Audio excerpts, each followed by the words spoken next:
En 1904, el Papa Pío X decidió crear un código canónico unificado.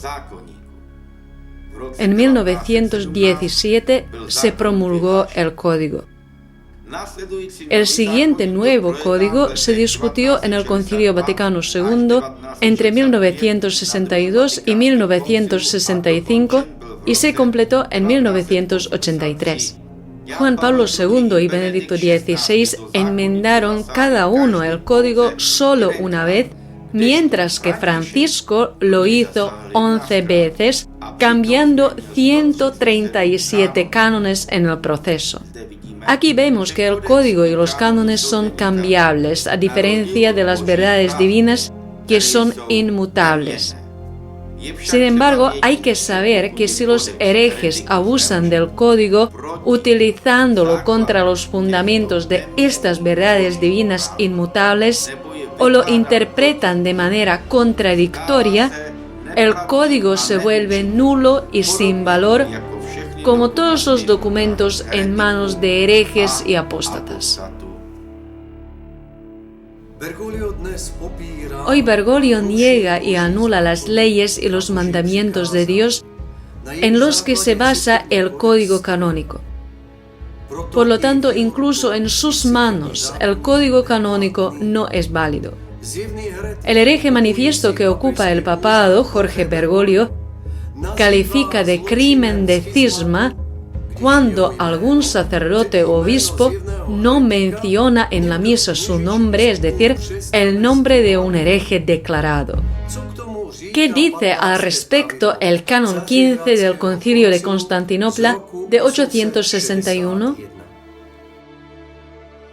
El canon establece que quienes dejen de mencionar en la liturgia a un hereje manifiesto y notorio que predica públicamente y enseña abiertamente una herejía condenada por los concilios o por los padres de la Iglesia o directamente por las Escrituras, y se aparten de la comunión con él antes de que se dicte cualquier sentencia contra él, tales personas no solo no están sujetas a ninguna pena canónica, sino que incluso son dignas de elogio. Es que no condenaron a los obispos, sino a los pseudo-obispos y a los pseudo-predicadores. Tales sacerdotes no son culpables de cisma, sino que, por el contrario, procuran proteger a la Iglesia del cisma y de la división.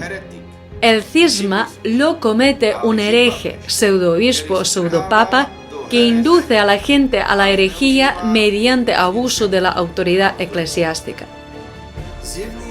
El hereje manifiesto Jorge Bergoglio citó al arzobispo Carlo María Vigano ante el tribunal el 20 de junio de 2024 para iniciar el proceso de supuesta excomunión por el llamado delito de cisma.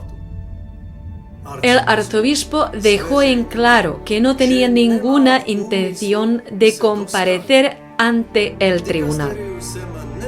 No he entregado ningún memorial o documento en mi defensa al dicasterio cuya autoridad no reconozco, ni la de su prefecto, ni la de quien lo ha nombrado, es decir, la del hereje manifiesto Bergoglio. En cambio, publicó sus acusaciones contra el Papa ilegítimo y el Concilio Vaticano II. Ante mis hermanos en el episcopado y todo el cuerpo eclesial, acuso a Jorge Mario Bergoglio de herejía y cisma y pido que sea juzgado como hereje y cismático y apartado del trono que indignamente ocupa desde hace más de 11 años. Esto no contradice en absoluto el adagio la prima sedes a nemine judicatur, la sede suprema no puede ser juzgada por nadie, porque es evidente que un hereje, en la medida en que no puede asumir el papado, no está por encima de los prelados que lo juzgan. En la situación actual, todos los obispos deberían seguir el ejemplo de este exnuncio estadounidense que se aparta claramente del hereje. De lo contrario, si obedecen a Bergoglio y se someten a él, incurren en el anatema de Dios.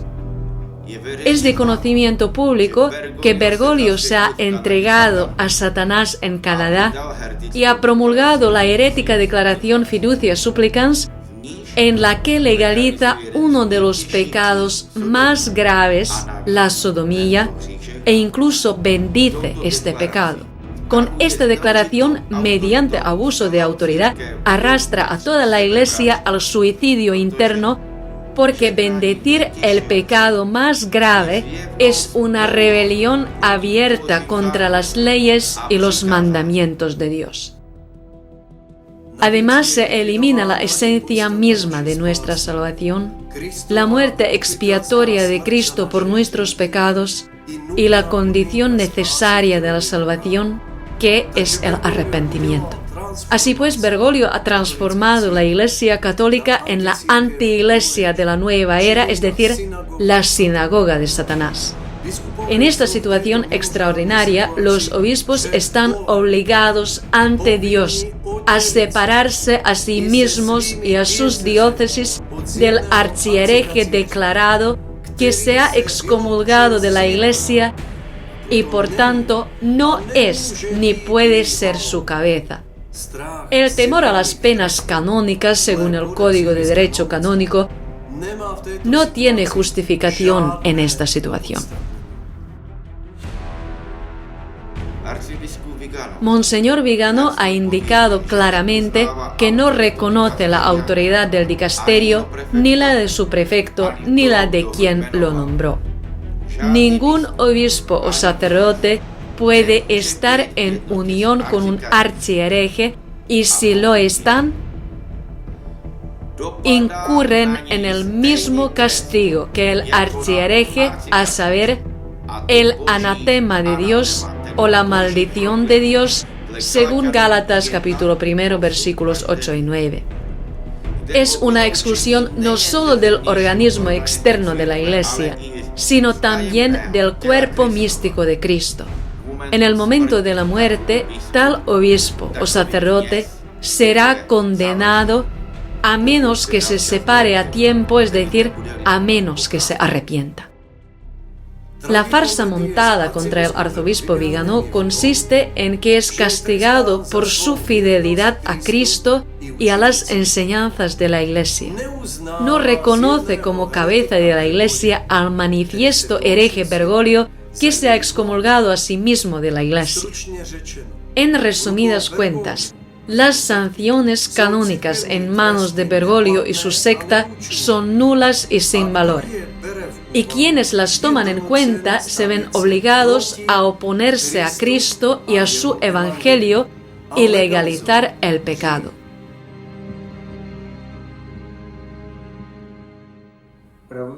El arzobispo verdaderamente católico, Carlo María Vigano, representa la verdadera Iglesia católica y toda la tradición eclesiástica.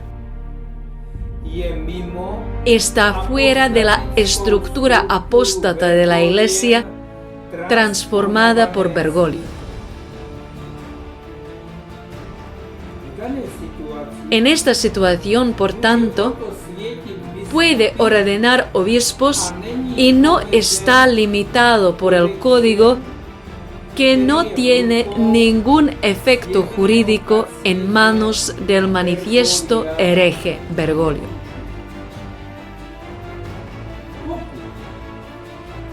Si debido a su traición y cobardía muchos obispos permanecen bajo maldición y no se separan del archihereje,